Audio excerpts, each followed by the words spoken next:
खरगोन जिले के सभी तहसील खरगोन नगर, कसरावद, महेश्वर, बड़वाह, सनावद, गोगावा, बीकनगांव, झिरनिया, भगवानपुरा व सेगांव में भारतीय न्यूज चैनल के लिए तहसील स्तर पर संवाददाता नियुक्त करना है। सभी इच्छुक अनुभवी ही संपर्क करें 9925046607। खरगोन जिले के कसरावद क्षेत्र में अवैध खनन की आड़ में अवैध खनन का खेल धड़ल्ले से चल रहा है। खनन माफियाओं को सफेद पोश वालों का संरक्षण है। इस खेल में पुलिस प्रशासन और रसूखदारों की भी मिलीभगत है। वैध से ज्यादा खनन अवैध रूप से हो रहा है। अवैध खनन पर कई बार कार्रवाई हुई है। खनन माफियाओं में हड़कंप मचा है, जिससे स्पष्ट होता है कि माइनिंग की कार्रवाई होने के बाद खनन माफियाओं में डर का माहौल बना हुआ है, लेकिन अवैध उत्खनन जोरों पर भी जारी है। खनिज अधिकारी द्वारा लगातार कार्रवाई जारी है। जहां मुखबिर की सूचना आती है, वहां पहुंचकर बड़ी से बड़ी कार्रवाई की जा रही है। जहां आज खनिज अधिकारी सावन चौहान को सूचना मिली कि अलीराजपुर की ओर से इंदौर खरगोन मार्ग पर आ रहे 3 हाईवा डंपर, माइनिंग अधिकारी ने तीनों डंपर को पकड़कर कसरावद थाने पर पुलिस की अभिरक्षा में खड़ा किया है। इन तीनों पर प्रकरण ओवरलोड के विरुद्ध बनाया गया है। भारतीय न्यूज के लिए खरगोन से रजाक खान की रिपोर्ट।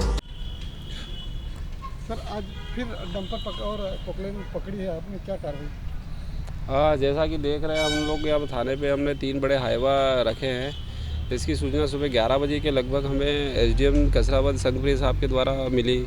उनको कई मुखबिर से सूचना मिली कि जो कसरावद से 3 किलोमीटर दूर अरहंत नगर के आसपास 3 हाईवा खड़े हैं। तो उन्होंने मुझे सूचना दी, जब मैं तत्काल वहाँ से मेरी टीम को भेजा और एसडीएम साहब के कुछ लोग भी साथ में थे। हम लोगों ने जाके वहाँ पर दिखवाया तो उसमें रॉयल्टी तो थी, गुजरात की थी, पर वो बहुत ही कम थी और भार क्षमता से अधिक थी। फिर वो बहुत ज़्यादा ओवरलोड था, तो इसलिए फिर हमने उन तीनों हाईवा को जब्त करा और तत्काल थाना कसरावद की अभिरक्षा में खड़ा करवाया।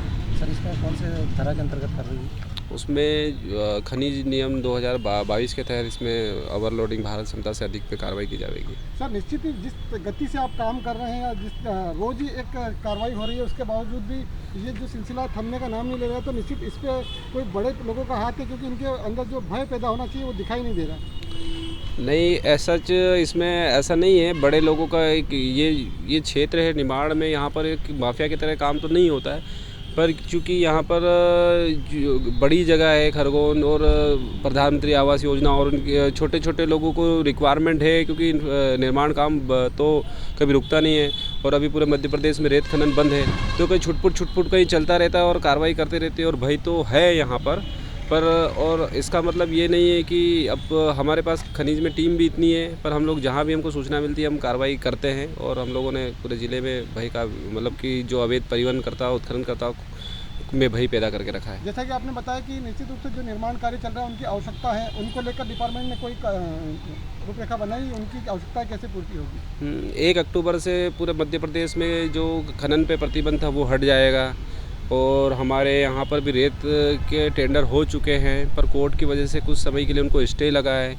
और जो हमारे यहाँ पर ज़िले में अलग अलग जगह रास्ता जो स्टॉक थे उसे हमारे द्वारा नीलाम कर दिया है और संभवतः वो अगर पैसा इस हफ्ते जमा कर देता है तो इसी हफ्ते हमारे यहाँ पर रॉयल्टी चालू हो जाएगी, तो जिससे मतलब कि जो ये अवैध उत्खनन पे भी अंकुश परिवहन पे भी अंकुश लगेगा और इनको जिनको नीड है रेत की, उनको आसानी से रेत अवेलेबल हो जाएगी।